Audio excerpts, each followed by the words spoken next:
Lisa, just describe this moment for Bragg as the only prosecutor to secure a conviction in all of his legal cases.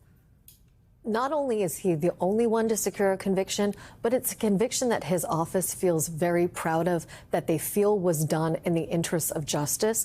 And they have an interest in upholding that verdict, not only for their own sake, but for the sake of the 12 people who unanimously voted to convict Donald Trump on each of the 34 felony counts that they brought against him. It's a really tough decision for them in terms of how to advise Judge Merchan about what they want to do next. And I want to be clear for our viewers about what the task is for them today, because the order from Judge Merchan last week says, I will accept this joint application from both sides for a stay of all existing deadlines.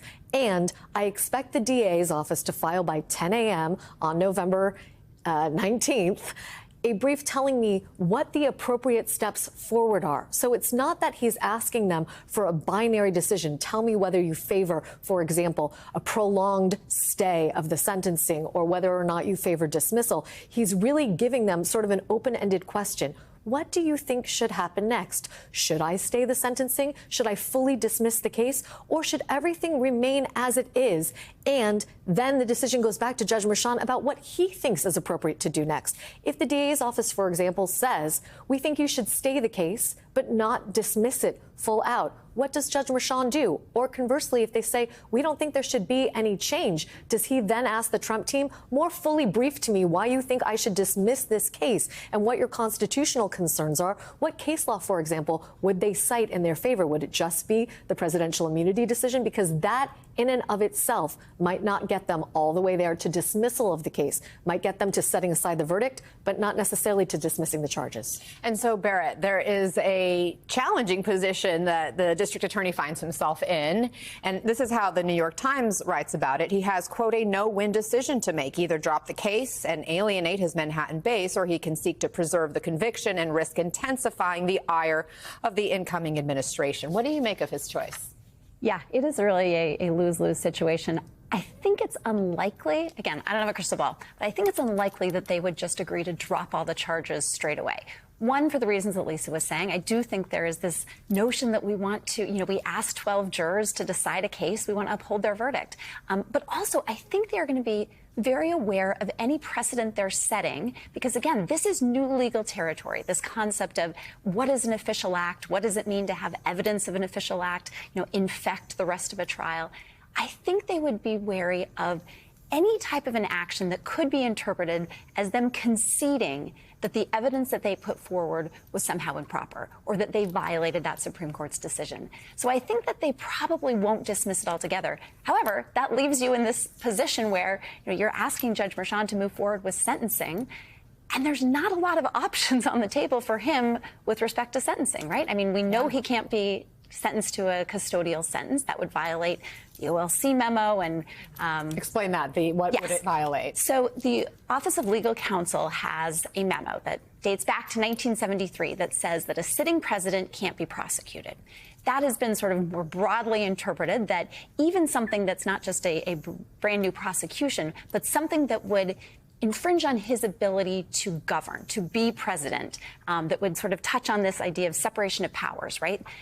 We can't do. So a sentence that either would have him be in jail would not be acceptable. But even a sentence that would have him have some sort of court supervision, like having to check in with a probation officer or having some kind of community service, this probably would touch in that same area of violating or coming really close to violating that OLC memo, but also sort of our traditional notions of, separation of powers and why we need the president to be able to focus all of his attention on being president. I mean, Lisa, Judge Merchan has a difficult decision to make here as well, as he's awaiting this guidance or suggestions from the prosecution. I mean, he has a truncated timeline to make this decision as well. Do you expect after he hears from Alvin Bragg's office today, he'll give his decision today? I don't expect that he'll give his decision today. I mean, first of all, if Alvin Bragg's office comes back to him and says, we're prepared to dismiss the case, I don't think we'll see a written decision from Judge Merchan on the pending motion anytime, ever.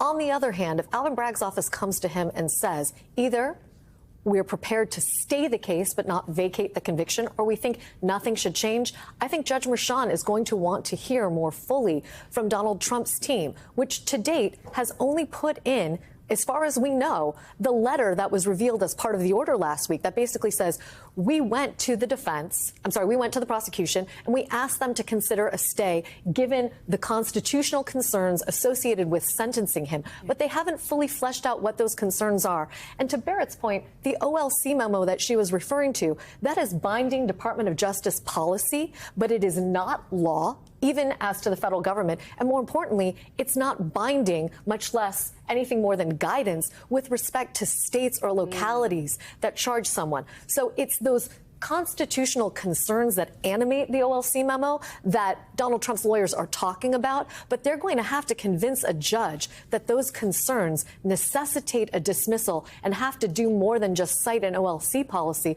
to get him there if the district attorney's office wants to stick to that verdict. Anna, one more thing that I think is really important to note is that if they ask to either stay the case or just to continue, remember that in a future Trump administration, 3 members of the former president's and future president's defense team will be at the Department of Justice. And if the case doesn't go away, a future Trump Department of Justice will have a say in what should happen with this case, because they will want to defend the institutional prerogatives of the presidency writ large. And that means 3 people who have been intimately involved with crafting the strategy behind this case will be in a position to tell the Department of Justice what it should argue for the purposes of the United States. You know, Judge Merchan has suggested that he was trying to proceed with this case at least prior to the election and prior to it getting closer to that November election date with, you know, the mindset that this is like any other case. I'm going to treat this defendant like I would any other defendant. But we've heard Trump's team arguing that now the voters have spoken and made it, quote, abundantly clear that Americans want an immediate end to the weaponization of our justice system, including this case, which should have never been filed. Barrett, I do wonder, how do you expect Judge Merchan to weigh the election outcome in making a choice how to proceed? Yeah, it is a really interesting position for a judge that I think you're right, has gone to great pains to treat this defendant like every other defendant. Obviously, there's been, hiccups along the way and having to deal with somebody with such a, vast public profile and speaking out on social media. But I think the judge's tenor throughout this entire trial has been, this is a regular criminal case with a regular criminal defendant, and I'm not going to give special treatment. I think everything has changed now. I think this is no longer a regular case with a regular defendant. I think because we have this, immunity, because we have this OLC memo, because we have the actual practical problem of dealing with somebody who is also going to be at the same time running a country, this has to be treated differently. So I think he is going to be hesitant to wade into the political mess that this is. I mean, in some ways, he probably would be delighted if the district attorney's office said they were going to drop the case. So he didn't have to reach a decision. He didn't have to get into this murky territory. But really, the first step that he has to do is purely a legal one, and deciding if this evidence that was entered into the trial violates what the Supreme Court said would be, official act evidence. So I think the first step he really has to do, putting aside sentencing, anything like that, is just make a purely legal decision on that matter.